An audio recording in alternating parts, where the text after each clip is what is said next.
judgment over his own people. And he's accusing them of committing horrendous sins. But you also read about the people's response to the Lord's accusation against his own people. And this is something that's deeply, deeply saddening. When you read how the covenant people are responding to the Lord's accusation and the Lord's confronting his people with their sins, how are they responding? How are the covenant people responding to their covenant Lord who's confronting them with their lives? How they are living. So, just a few examples of that. Chapter 1, verse 2. I have loved you, says the Lord. What a beautiful way for the book to begin. Where the Lord is saying, see how I have loved you. You read through the whole of history, you should see a good and loving God pouring out his love upon his people. But you also see how these people are responding to his love. And then you read about their response in verse 2, and they say, but you say, how have you loved us? They don't see the love of God. God is saying, I have loved you. I've loved you. See how I've treated you in comparison with Edom. You know of Jacob and Esau. And Esau, the Lord says within scriptures, Esau I have hated. And then the Lord uses that as an example to show, see, people, see how I have loved my people, how I've been gracious towards them, how I've been really good for them.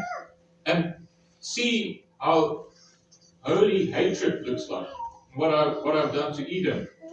And still you respond to my love by saying, how have you loved us? Does God really love his people? We read in verse 6, a son honors his father, and a servant his master. Then if I am a father, where is my honor? And if I am a master, where is my respect, says the Lord of hosts, to you, O priests, who despise my name. So in the beginning, he is talking to the whole of the covenant people, and then the focus shifts to the spiritual leaders of the people. So the priests and the Levites, part of their calling was to teach the people. They were spread about amongst the people of God. They did not have one place, one geographical place to stay and live. They were spread amongst the people of God, so that they must teach the people to love and to love the Lord their God and to fear Him. And now he's talking not only to the state of the whole covenant people, but also to the leaders of the covenant people, the spiritual leaders, and saying, where is my honor?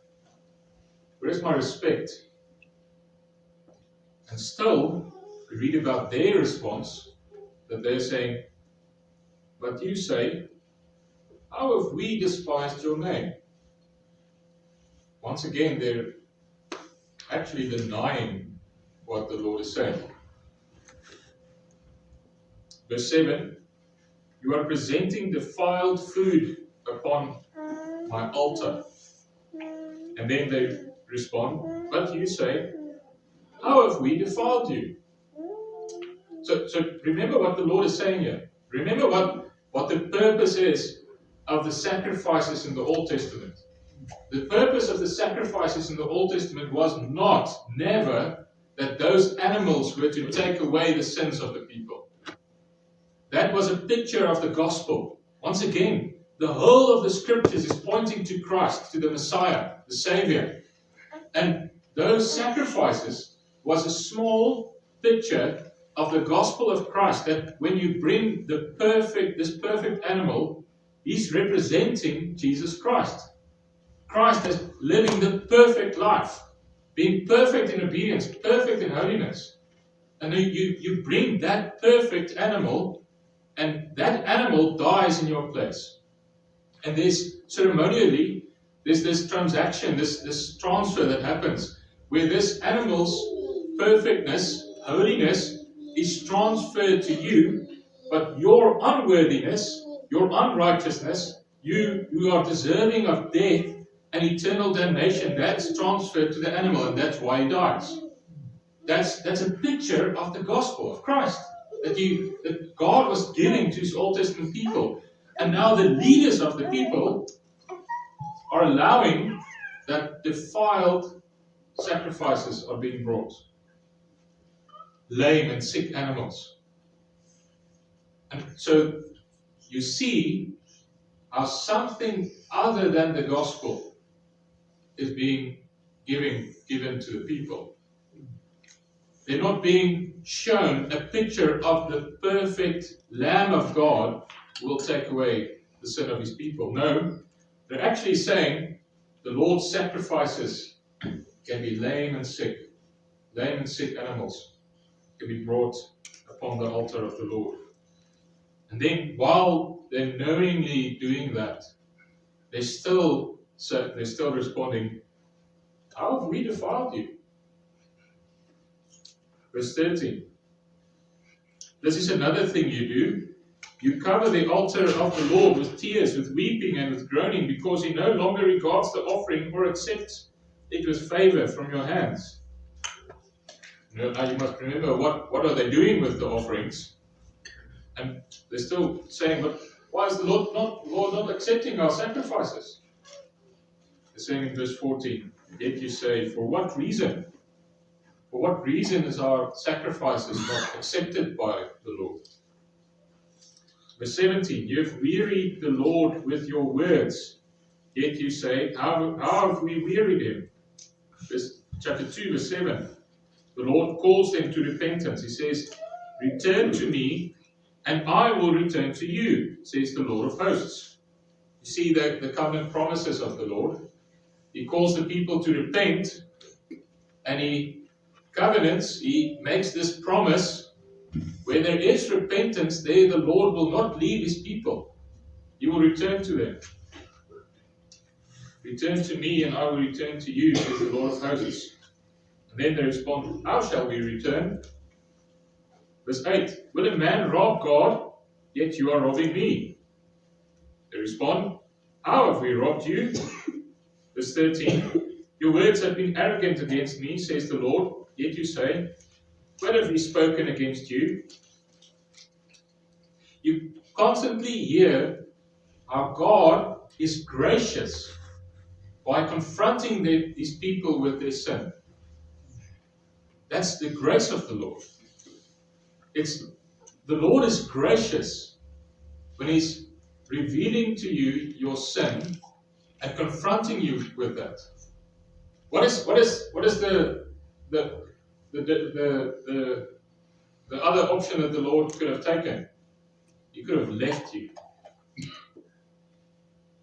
He would be completely righteous to just leave you in your sin. To just leave you in that ugly, filthy, smelly pit that you've thrown yourself in.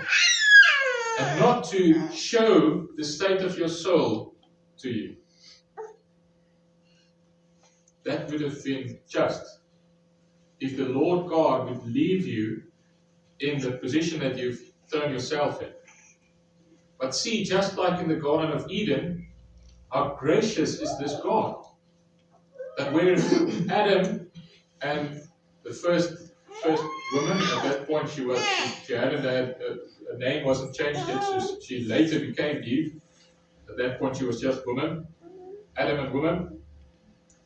How the Lord, after they fell into sin, he came to seek them out. They tried to cover their own shame with their own plans. Because of sin, shame came over them. That's part of what sin does. And you can sit here, you can probably think about your own life. You can think about your own sins and just imagine for one moment if I were to say, okay, we're going to go through this room and every single one of you will have an opportunity to stand there. And while you're standing there, we're going to reveal every single sin that you have done in your life. Every single sinful thought, every single sinful word, every single sinful deed. We will list them on this board here. And everyone will see who you are, what you have done. When you just try to imagine a situation like that, what happens in your heart? I expect there to be two emotions prominently: shame and fear.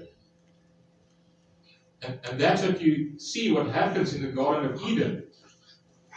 When just after they've sinned, they feel shame.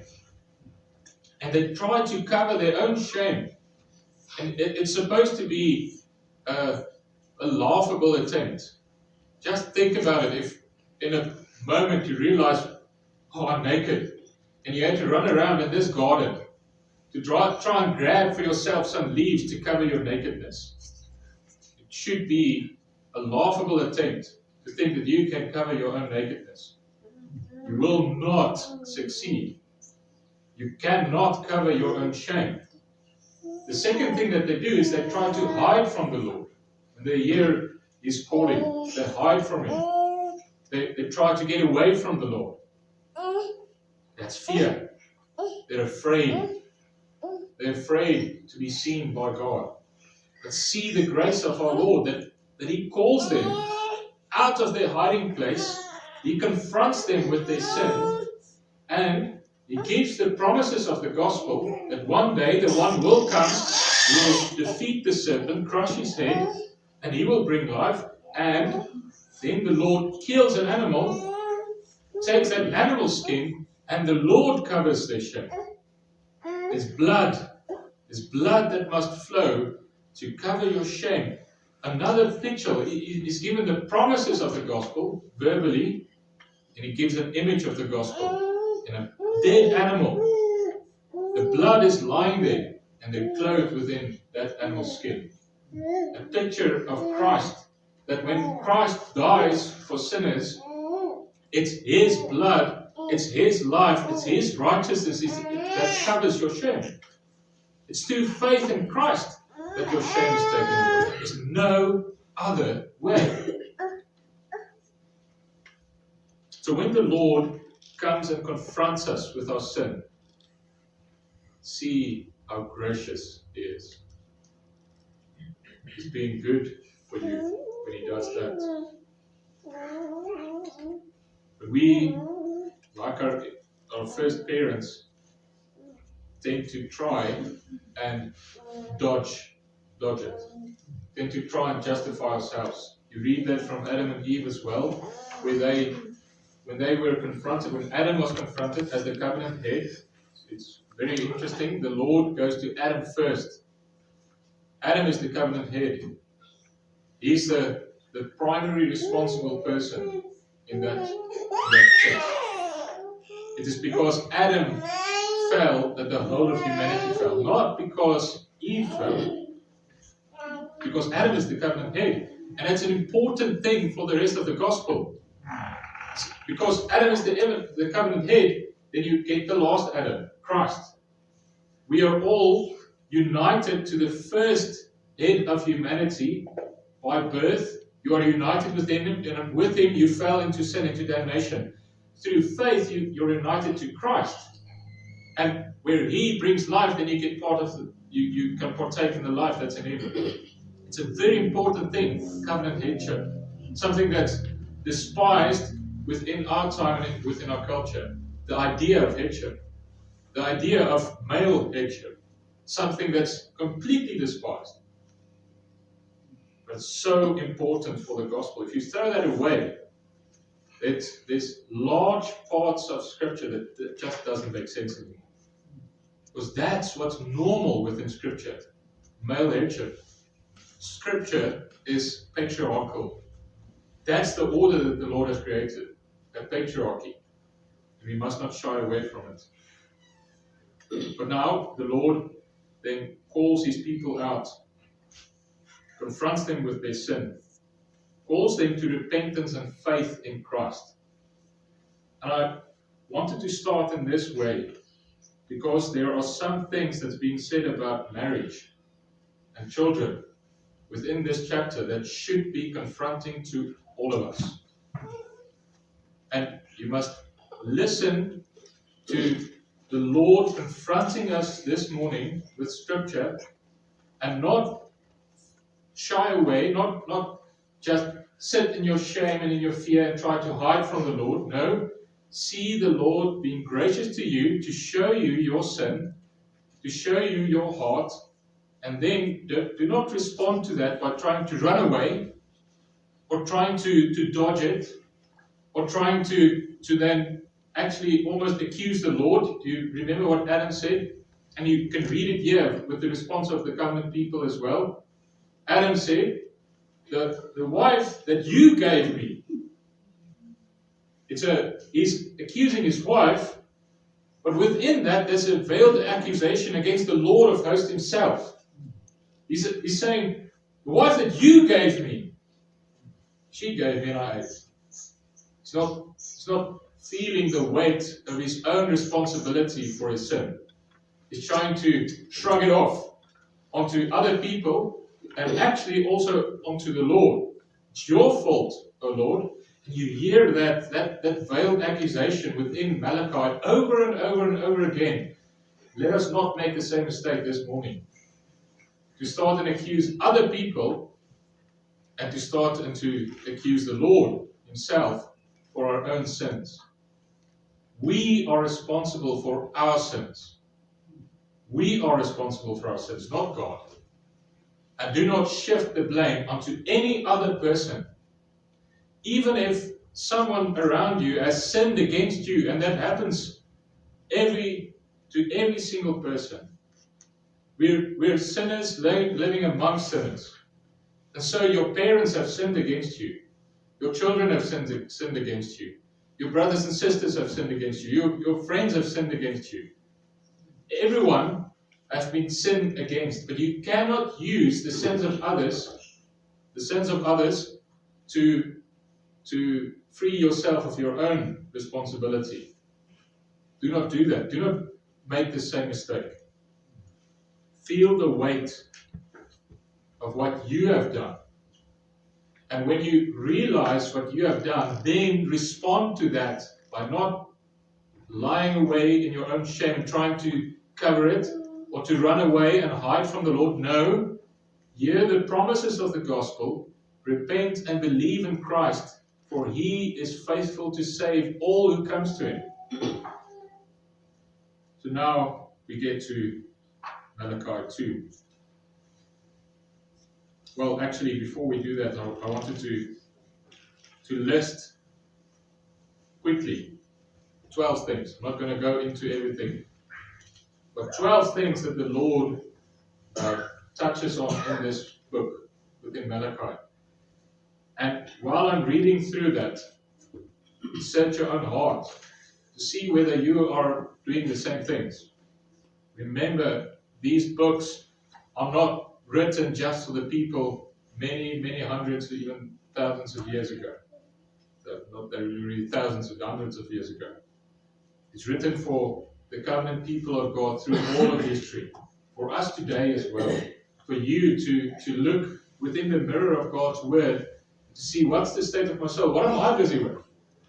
Maybe you would hear the word of God today and you would see things that's been hidden for you for many years.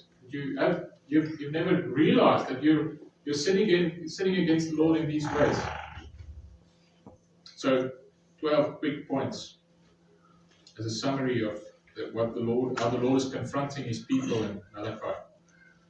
Number 1, acknowledge the magnificent love of God for his people and his indignant hatred for the wicked. Number 2, stop robbing the Lord of his honor and respect with lame, sick, and robbed sacrifices and disdainfully speak of the Lord's service. Rather shut the gates than continue with useless fire on his altar. His name is great and feared. To the teachers, preserve knowledge, give instruction, be a messenger of the Lord of hosts. Do not cause others to stumble by your instruction. Do not profane the covenant, number 4. Do not profane the covenant of our fathers by dealing treacherously against the brother. 5. Keep yourself from treacherously committing an abomination in God's people and profane the sanctuary of the Lord by marrying the daughter of a foreign god, lest the Lord cuts you off from his people. We'll get to that one a bit later. Number 6, do not weary the Lord by calling evil good in the sight of the Lord, and act as if God is not the God of justice. Number 7, accept that you will not be able to endure the day of the Lord and stand when he comes in judgment. You need the Messiah to purify and refine you and bring the offering that is pleasing to the Lord. Number 8, return to the Lord and he will return to you. Number 9, do not dare rob the Lord of his tithes and offerings. Test him in this. He will pour out a blessing from the heaven until it overflows and stop the devourer. Number 10, make sure not to speak arrogantly against the Lord as if it is vain to serve him and as if you can test God and escape. 11, fear his name. Remember God's laws, statutes, ordinances, and commandments. Number 12, children, restore your hearts to your fathers, and fathers, restore your hearts to your children. 12 quick points that the Lord has touched on within the book of Malachi. So now let's get to our focus on marriage and children. You read about this theme within the book of Malachi on a few points, at a few places. We just mentioned at the ending, and the ending it ends in this beautiful note of children's hearts returning to their fathers, and fathers' hearts being returned to their children. What you read here is how the Lord, through his Spirit, restores families. That's what the Lord wants to do through his Spirit. He wants to restore families. It's not pleasing to the Lord for families to be broken down and to fall apart. It's not pleasing to the Lord for fathers to be estranged from their children and children to be estranged from their fathers. It's not pleasing to the Lord for marriages to fall apart and a husband and his wife not to live in a loving fellowship with each other. That's not what the Lord wants. And so, through the power of his Spirit, he renews his people to restore marriages, to restore parent-children relationships. That's what the Lord does powerfully through his Spirit. And we must remember that. It's by his Spirit that he does this. By the power through his word, by the power of his Spirit, he restores. And so, when you have these things, when you are estranged from your children, or you are estranged from your spouse, or you have tension within your marriage, you truly need the scriptures and the power of the Spirit for that to be restored. Realize how needy you truly are for this. When you realize this, you would start praying. You realize how truly you need the Lord's Spirit's work in your life so that this might be restored. You would start praying. You would pray ceaselessly. You would pray for yourself and you would pray for the other party. Continually pray for your marriage and for your children and for your parents. Don't sit here and say, maybe you're estranged from your father or your mother. And you say, well, it's their fault they've been sinning so grievously. They've done this and this and this and this and this against me. And I'm not going back. You must ask yourself, can you stand before the Lord while saying that? Can you truly stand before the Lord and tell him, you're telling me I must be reconciled with my parents, I must be reconciled with my father, I must be reconciled with my child, I must be reconciled with my spouse. But Lord, do you truly know what they have done? Do you know how they have sinned against me? Do Do you know how they have hurt me? Do you think that would satisfy the Lord if we reason with like this in His presence? It's not like the Lord does not know what has happened in your life. Still, He's calling you to obedience. Still, He's calling you within that context of sin and brokenness and pain. He's calling you within that context. Be obedient. Be reconciled to your people. Now, this is what the Lord is busy with within His people. We, by sin, break down all forms of relationships, but the Lord, through the power of His Word and the Spirit, restores. And so you can prayerfully, under the proclamation of the Word, in the power of the Spirit, go with while expecting the Lord to work. The Lord promises to work through His Scriptures. The Lord promises to work through His Spirit. Believe it. Believe it. Go and take practical steps. Don't wait. If there is someone in your life that you know, but this is something between me and him, and while we're focusing on family now, you can think about anyone. If there's someone that you're estranged with, don't wait. When we're done with this session, go out and call them today. Arrange a meeting today. Take practical steps to start the reconciliation process.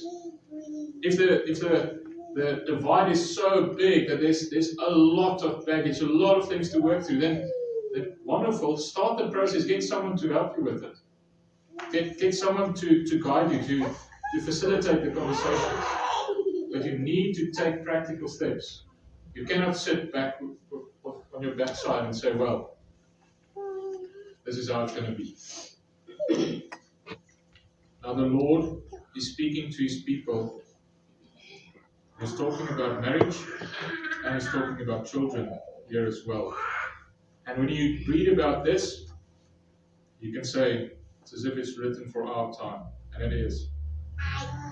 In verse 11, He's confronting His people and he's saying, Judah has dealt treacherously. Think about what that is, a traitor. Judah is betraying, it's a traitor. Think about what that is. You're bringing harm among your own people. If you're a traitor, think of in an army context.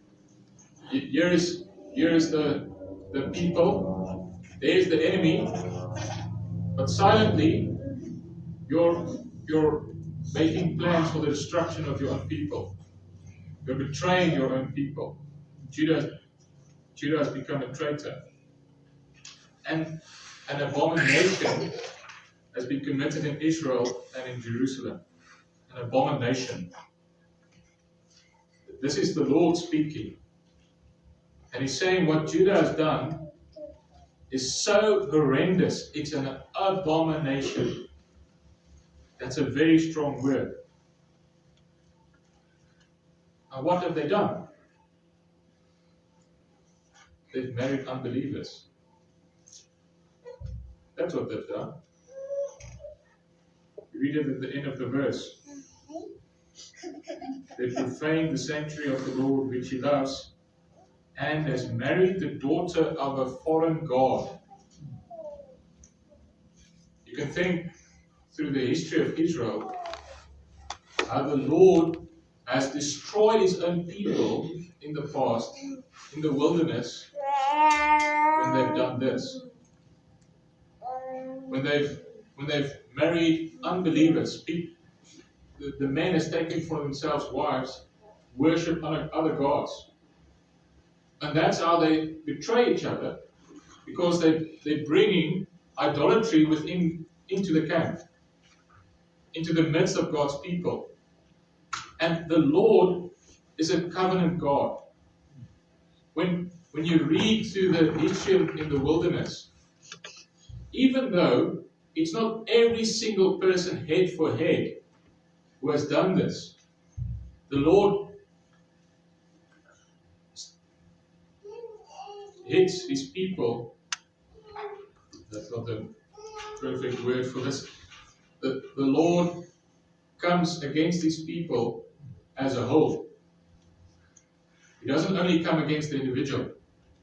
He comes against the whole of Israel, while there are individuals within their midst doing these treacherous deeds, bringing the abomination in, the worship of a false god. That's why this is so important. Young people, while you are looking for a spouse, I know we talked about this last night with some of you. When you are looking for a spouse, it's not an option to even think about marrying someone that does not believe in Christ. It's not on the table. It's not on the table. Parents, when you're advising your children, when you're advising your grandchildren, while you're talking to them, don't convey it in some way to them that, well, at least they've got a good job, they've got a good income. He would care for you. Oh, he doesn't believe in God. Oh, he doesn't attend worship services. Oh, he doesn't really know the scriptures. Oh, that's okay. At least he's got money.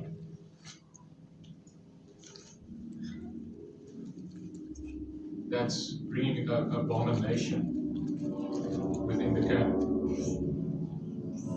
This person should love and fear the Lord. That should be the highest up on the list of requirements for a spouse. It should be someone who loves the Lord, not someone who's perfect in all things. No. If you're looking for someone who's been perfectly sanctified, you will find no spouse. There's no such person here in this time. We're waiting for our Lord Jesus to come again, and then we will be perfectly sanctified. You're looking for someone who, even though he knows or she knows that they're a sinner, that they're still sinning, you can see, but I know, I confess my sin, I believe in Christ, and I flee to Him, and I trust that by the power of His Spirit, I will be freed from this sin. Over time, the Lord will sanctify me. But you need someone who loves and fears the true God. That's so important. We read in Corinthians how where the Lord's table has been defiled. Paul writes to them and says, "This is why some of you are sick and have died, because you are doing this." This is not the Lord does not only work covenantally with His people in the Old Testament, He does the same in the New Testament. So if we within a church context say, it's okay. It's okay if you marry an unbeliever. And if we accept idolatry in our midst, not idolatry. We accept the worship of false gods in our midst. That's okay. We've read in the news recently how it's even happened in churches there in the Cape, where they accept Muslims to come in within the worship service, and where they have fellowship with the Muslims while the Muslims are worshipping Allah.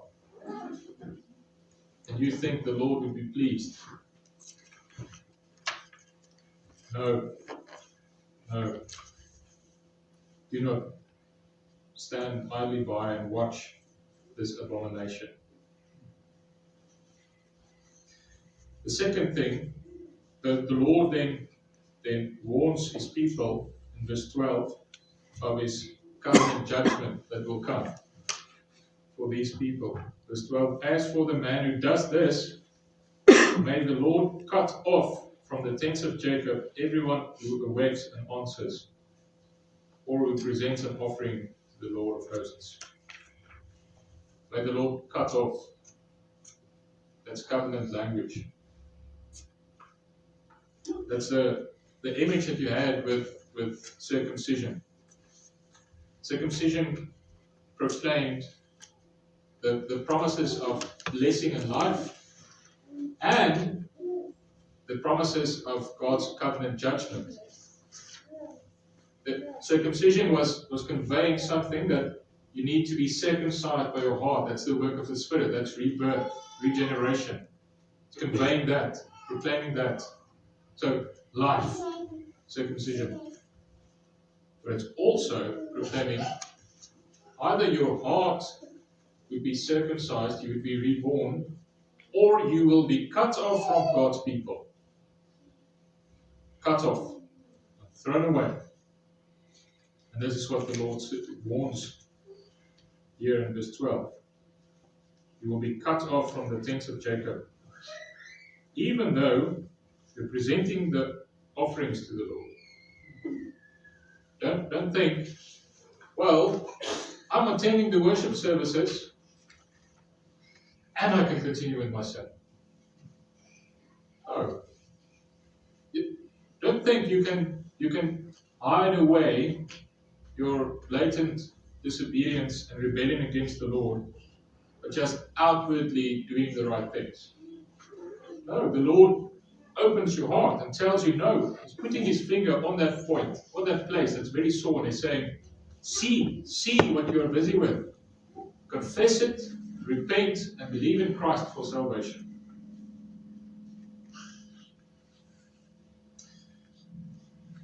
Then we read in verse 13, this is another thing you do. You cover the altar of the Lord with tears, with weeping, and with groaning, because he no longer regards the offering or accepts it with favor from your hand. You're realizing there's something wrong here. Something wrong in my relationship with the Lord. It's not accepting the sacrifices. And when you hear this, within the realization of what the sacrifices is conveying, this is one of the most fearful things to hear. The Lord does not accept the sacrifice. Just think about how horrible that is. If the sacrifice that's supposed to bring you back into a right relationship with God, that's supposed to take away your sins away from you, if the Lord looks at that sacrifice and says, I do not accept it, what is that conveying? Your sin will stay on your own head and you will die. Not the sacrifice. You will die for your sins. This is one of the most frightful things to think of, that the Lord does not accept the sacrifice. That is also one of, within the New Testament, the most joyful thing to hear. That's why it's a gospel. That's why it's good news. It's news that should make you glad, overflowing with joy. To think of Christ being the sacrifice, him dying for sinners, and the Lord resurrecting him and showing them, I have accepted Christ's sacrifice. He is good enough. He has taken away the sins of his people. Everyone who believes in him will not be ashamed. What a joyful thing to hear what the Lord has done within Christ. But now, verse 13, they realize the Lord is not accepting the animal sacrifices. And then verse 14, yet you say, for what reason? You can almost hear the surprise within that. How can you even think this? To say, for what reason will the Lord not accept our sacrifices? Then he gives the answer. Because the Lord has been a witness between you and your wife of your youth, against whom you have dealt treacherously, though she is your companion and your wife by covenant. The Lord is the witness at a marriage ceremony. The Lord fulfills more than one role at a marriage ceremony. He is the one who brings a husband and wife to each other. Such a beautiful image. With the first marriage in the Garden of Eden, it was God who created the man, and God who created the woman, and He brings the woman to the man, and He gives her to him. So He's fulfilling the role there of the father of the wife, giving his daughter to Adam. He's also, within our humanly context, you have the father coming in with his daughter. She's been beautifully clothed, ready, prepared for her husband, prepared for this wonderful day. Something that the scriptures also touches on in Revelation, where Revelation 19, and 21, but where the beautiful clothing is, so she's made to shine, to be glorious. That's expounded on by the Lord, and we're told that that's the good works of the saints. That's what the Spirit is busy with. He's busy making the bride of Christ beautiful. That's a Spirit's work. That's what good works are. Good works aren't the basis on which you deserve the love of Christ, the love of the husband. No. He loves his bride. He's chosen her. But the Spirit is making her beautiful with good works. So you see this image of a marriage ceremony. There you see the bride coming in, beautiful, adorned for her husband, for this great day. You see the Father leading her in. And that's within Genesis, that's God Himself bringing her in. You see the minister there in front, once again, an image of God. God is the one who brings husband and wife to each other still to this day. There is no such thing like going into marriage, and when things are going rough and tough, and you're starting fighting to say, we've made a mistake. I've married the wrong person. No. The Lord has given you to each other. He knows you're both sinners. You've got a calling. You've got a calling towards your wife. The Lord has led you to each other. Be faithful to your wife. Be faithful to your husband. But then also at a marriage ceremony, you have a lot of witnesses. You're inviting all your friends and your family to witness, to stand there and to see what's happening. And they should be able to come to you when your marriage is starting to fall apart. They should come to you and remember, you've made these covenant promises to each other. I was a witness. I heard your promises. And I will keep you to account that you must keep these promises. Within our text, we read that the Lord was the witness. He is also the witness for every single marriage.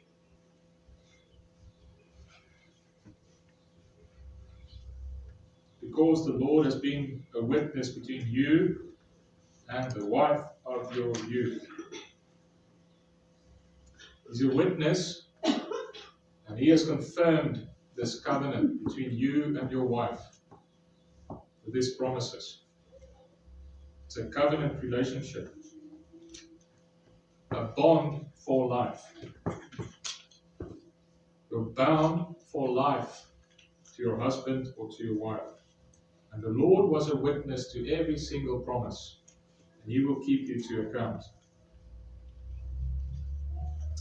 Within our formulae in our church, there's this beautiful phrase that on the basis of how precious marriage is to the Lord, and we'll get to that also, what is one of the reasons why it's so precious, but because it's such a precious institution of the Lord, it's such a beautiful thing.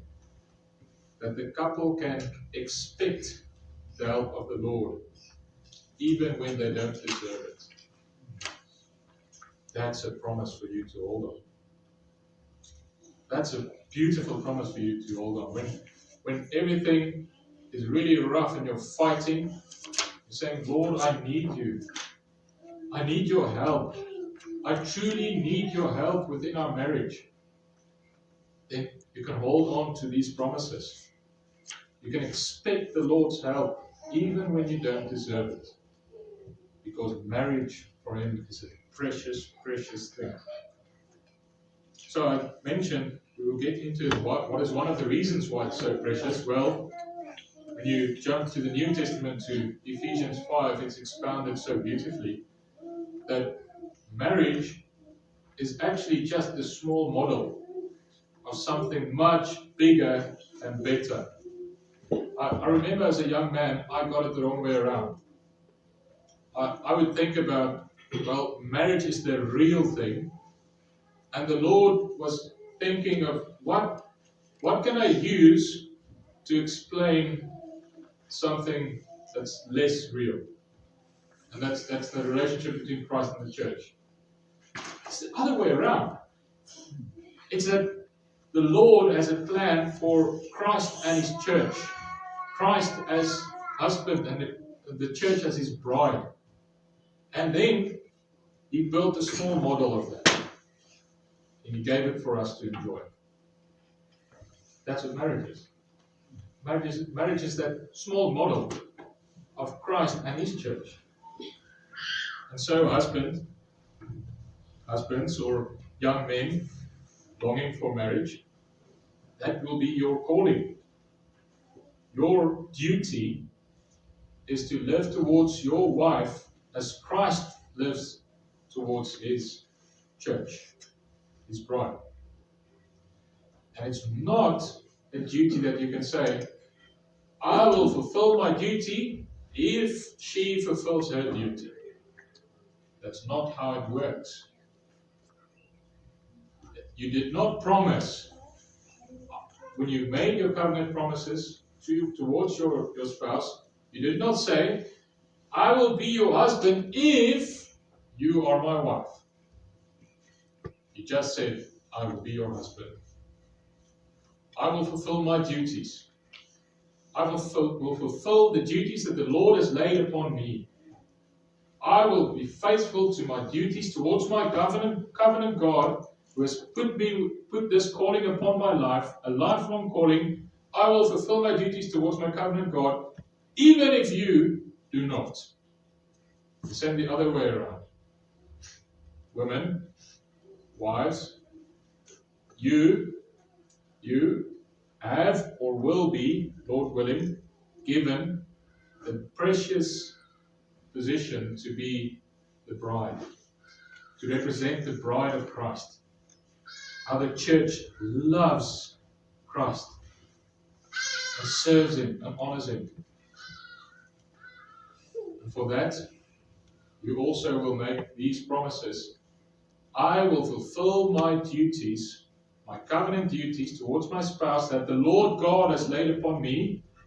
And once again, is not, if you, then I will. It's just, I will. That's the promise. By God's help, I will. With God's help. This is what I will do.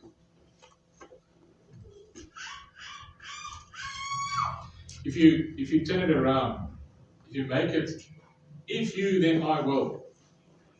That's a recipe to destroy any marriage. Because you only need one person, not even to transgress, but you need only to give the impression that you're not fulfilling your duties. And then the downward spiral begins. When this person lives under the impression, my wife is not fulfilling her duties, I will only bring my part if she brings her part. Okay, so she's not bringing her part, I'm going to stop doing my things, fulfilling my duties. Then, what happens on the other side? Well, she says, well, he's not fulfilling his duties, so I will not fulfill my duties. And then it's, she's even doing less. She's less faithful in fulfilling her duties. Then I will do even less than her. And from there it will go down and down and down and down until the marriage is destroyed. Because we don't realize that God has laid these duties upon my life. He is the witness. He has given you this calling. And you must fulfill your duties. It doesn't matter what your spouse is doing. You must be faithful towards your God in fulfilling your duties. So the Lord has given a couple duties that they have in common: to love each other, to care for each other, to be companions. We also read this in our passage.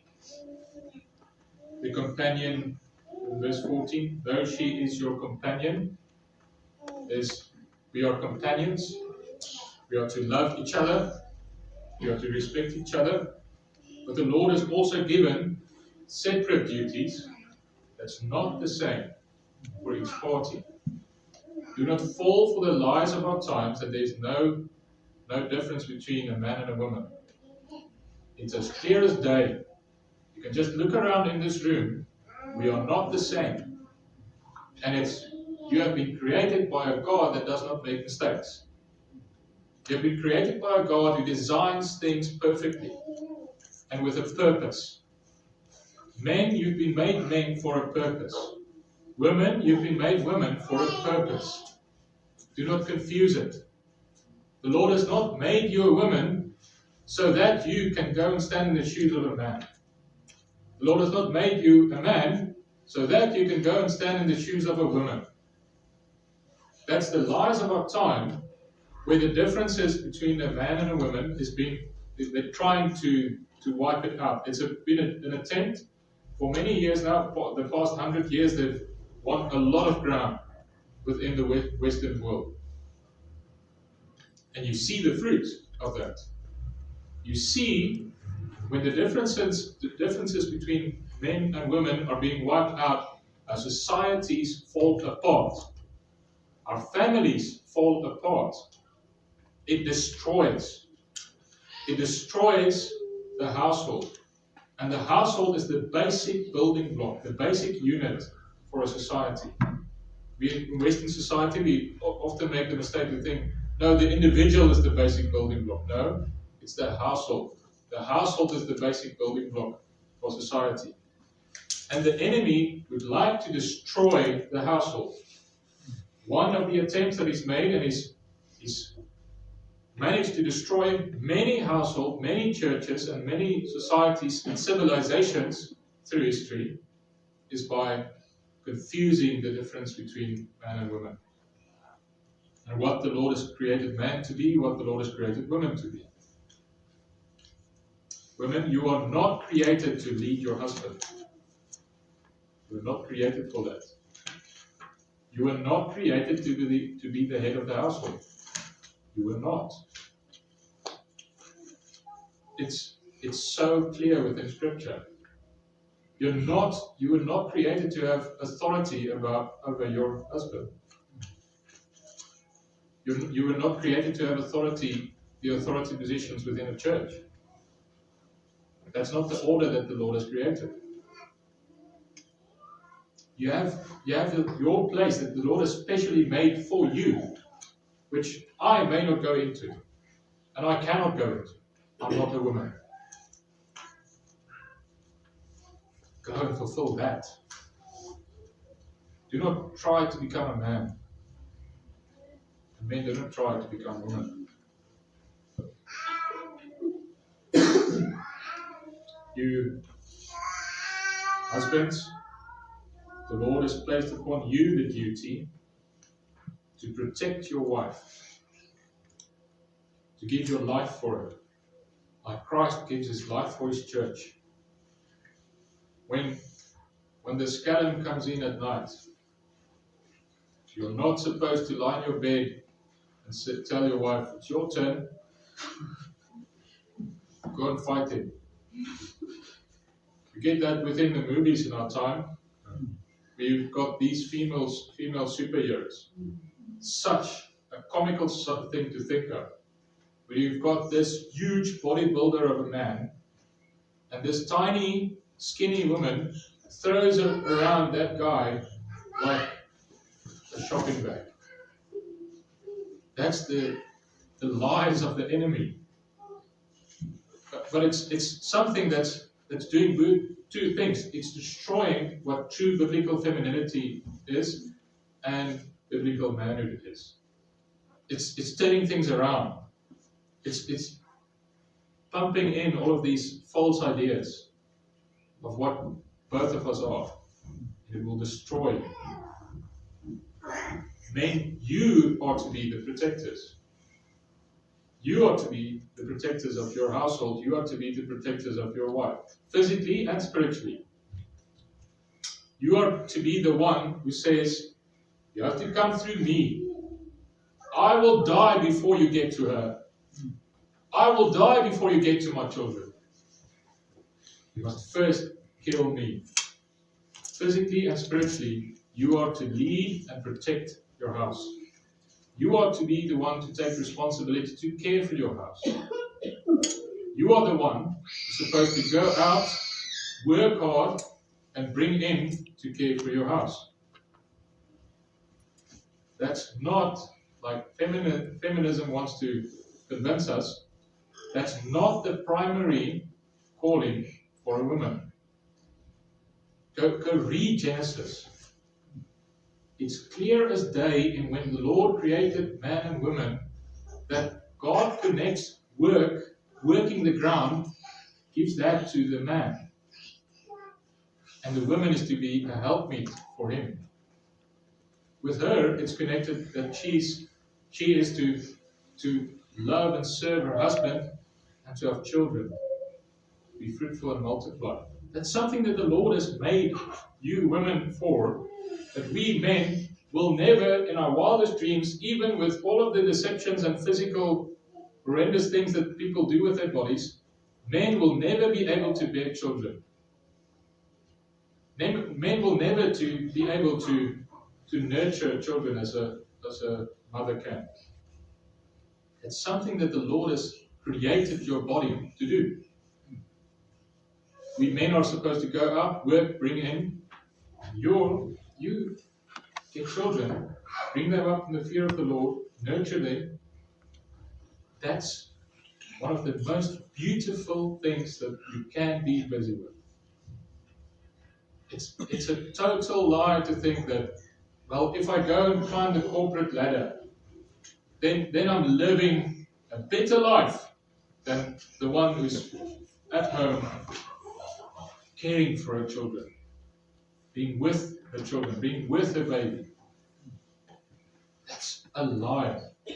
And you'll see that with women who've been, the children have been taken away from their breasts and given away to other people to care for. You will see how miserable they are.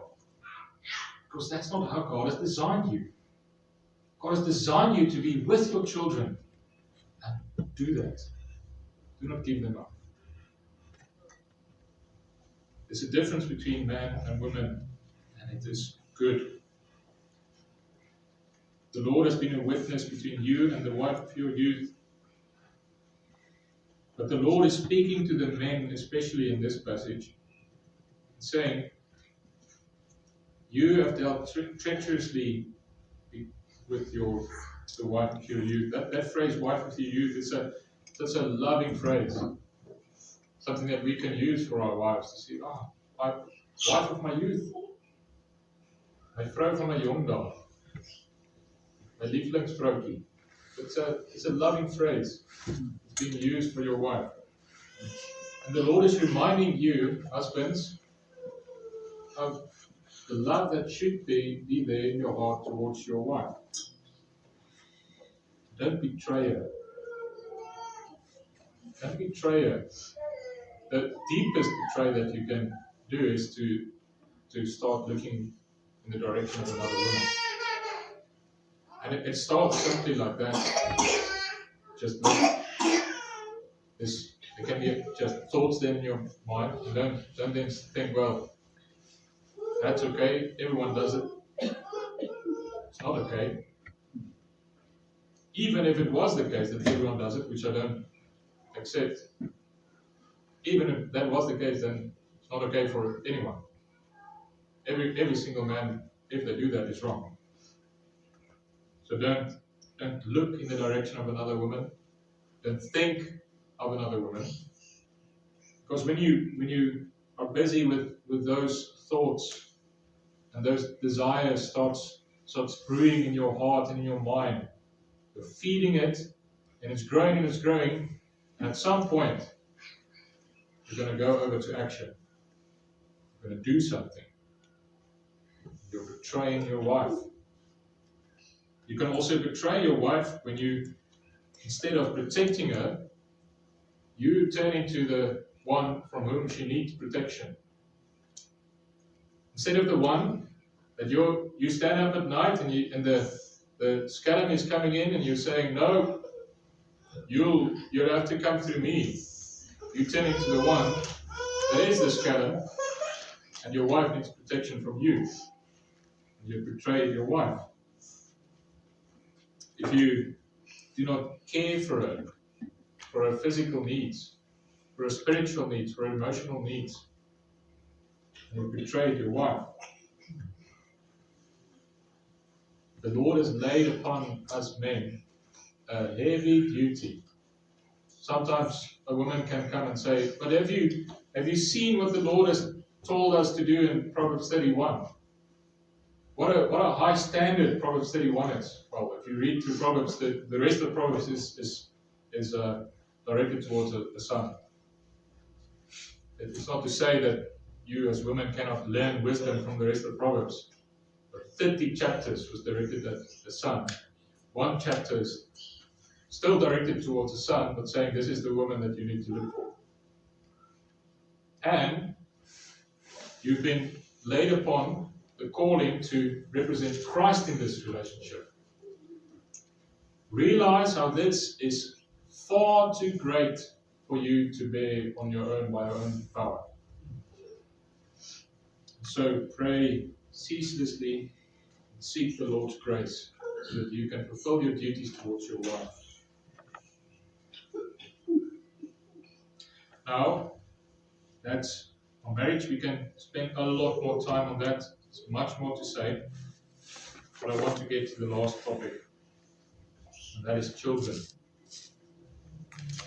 We read in verse 15, but not one has done so with a remnant of the Spirit. And what did that one do while he was seeking a godly offspring? This is talking about the Lord God. The Lord God has created two human beings, a male and a female. He did not, while he had spirit left over, he created two, male and female. He's given them to each other in marriage. And then one of the purposes of marriage is mentioned here. Because he was seeking a godly offspring. When you go back in, now I'm an Afrikaner. If you go back within the Afrikaner genealogies, you go look at the statistics. The Malan, we've got books with all of our forefathers' names written in there since the first Malan that arrived in South Africa. There was only one guy. There were a bunch of Malans who got on the ship, came from France, Huguenots who fled, and all of them died on the ship. Only one man climbed off. If you meet a Malan, we all descend from one guy. If you go through that book, you can see the amount of children that they have. I can go back in my own line, 12, 13. There's one who had 19. I was quite impressed with him. So you read about many children, and then the last 3 or 4 generations, it drops down drastically, suddenly. 5, 3, there's no one or two. But within our time, people say, no, if I have one child, or if I have two, that's enough. I don't want more, don't need more. The purpose of marriage is to have children. Not the only purpose, there's other purposes as well. You even have some people in our time saying, yes, I want to get married, but no, I don't want children. That's a contradiction. You cannot say, I want this institution of the Lord, but I don't want the purpose of this institution. It doesn't work like that. If you're saying yes to marriage, by definition, you're saying, yes, Lord, give me children. I pray and I ask you to give me an offspring. Give me children. It's absurd when people get married and then they say, but we're going to take 3, 4, 5 years and say, no, we don't want children. Maybe then after that, then the Lord will give us. What often happens is after that period, often it's because of the also physical side effects of the chemicals that you use, which is also abortive, often. But now, then after 3, 4, 5 years, then people say, well, now we want to have children, and you don't get them. Don't be surprised. You've told the Lord for 3, 4, 5 years, don't give them to me. And if you do give them, I'll kill them with a pill. I don't know if all of you know that. But the pill isn't just preventative, it also kills the child if there is a child. It makes the womb, which should be the most safe space for a child to grow in, it makes that not hospitable, but a hostile environment, so that child cannot continue to live there. Kills the child. So for 3, 4, 5 years, you said, no, don't give them to me. And then after that, you say, well, now, on my time, you must give me children, Lord. Don't be surprised if the Lord then says, no, I will close the womb. Now, if this is something that you have done, if it is something that you have done and you've even used the pill, it's something that's not told to everyone. Most commonly, it's just said, well, it just prevents pregnancy. Well, realize that there is forgiveness. There's forgiveness in Christ. You can confess and flee to Christ. If you have lived a life where you have said, no, Lord, I don't want children.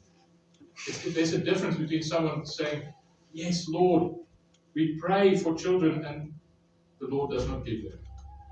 That's a whole different story. It's a different picture.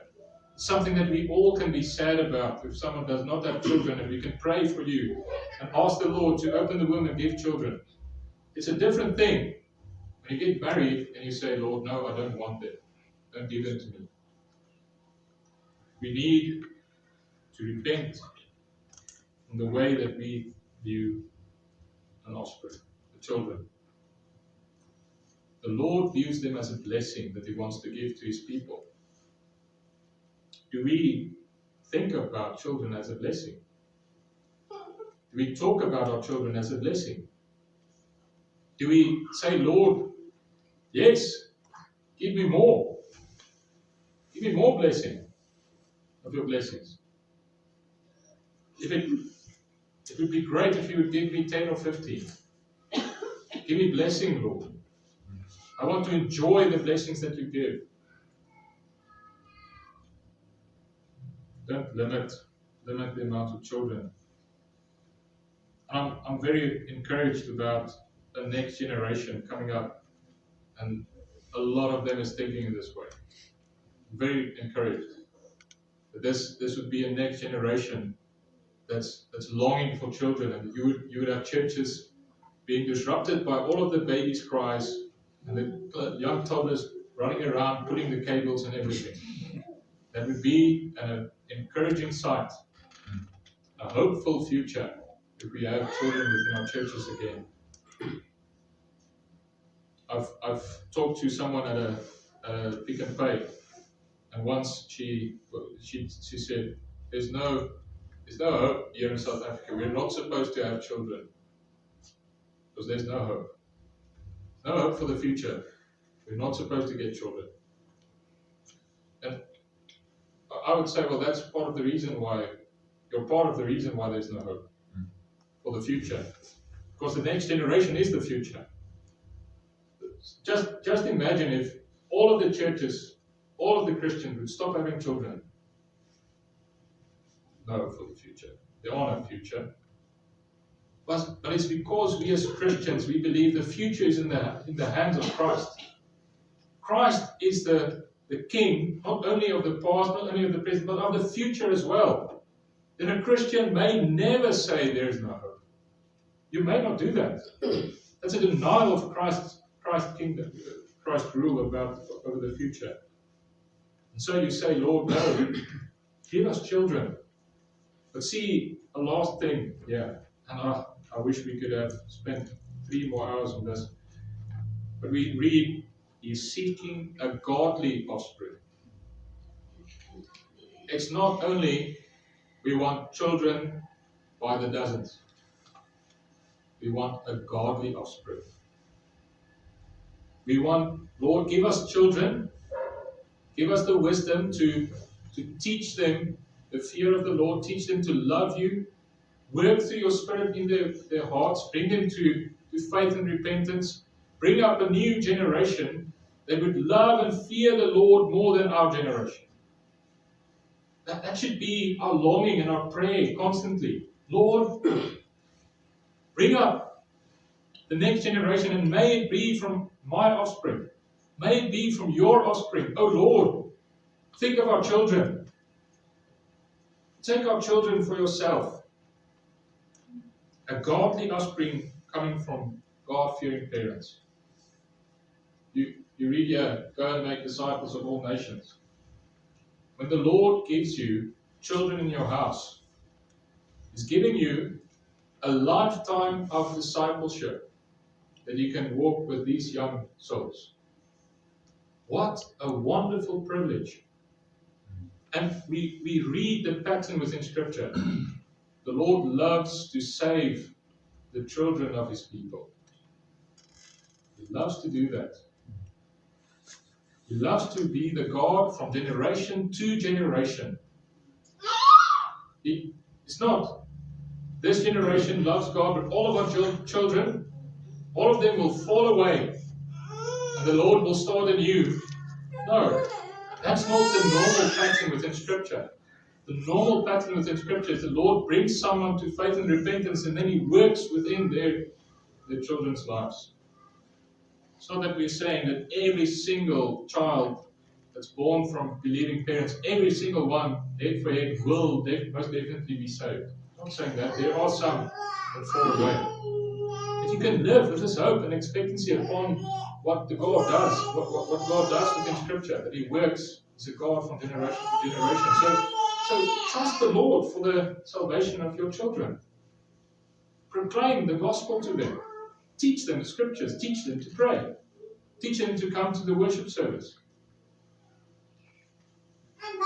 They learn very quickly. Very quickly. And if they can see through, if you're putting up a show, you can see through that. If you're living a life where you're not really loving God, you're not really seeking God. You're saying, no, we'll maybe this week we'll worship Him, but then the next one will be in next quarter. Something like that. They'll see that. They'll follow you. Your children will follow you in rebellion. But also, by God's grace, children will follow you in obedience as well.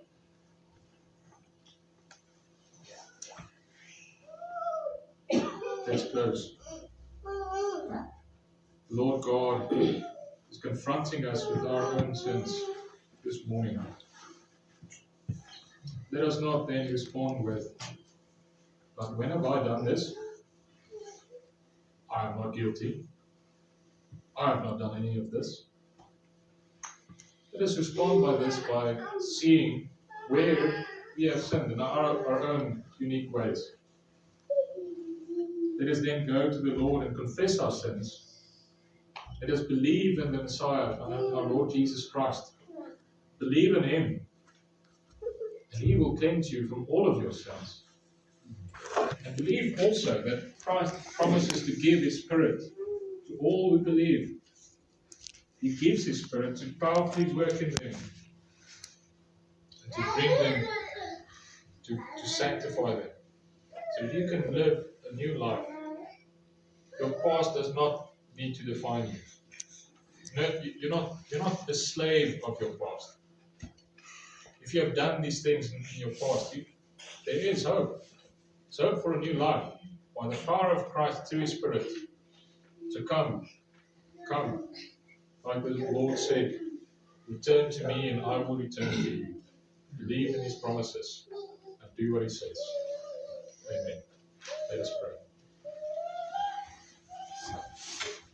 Father who is in heaven, we worship your great and glorious name. We ask you, O Father, would you bless us with your gospel. We believe that your gospel is the power of God unto salvation. We ask you, O God, would you forgive our sins? Would you cleanse us from all unrighteousness by the blood of your Son, by the power of your Spirit? We confess each one of us have sinned. Each one of us have done these things that's been shown in Malachi. And we pray, O Lord, forgive us and renew us. Restore families. Restore marriages. Restore parents and children's relationships. We ask you, O Lord, would you give to the young people here, would you give them marriages, husbands and wives? And would you give them many children? Would you bless them, O Lord? And would you give them children, a godly offspring that fears the Lord God and loves Him with all of their hearts? We pray that you would bless us also as grandparents, that you would bless the older generation so that they can go to their children and their grandchildren and still serve them and minister to them, minister the gospel to them and call them to faith and repentance and obedience. Thank you, O Lord, for all of the opportunities to serve you. We pray this in our Lord Jesus' name. Amen.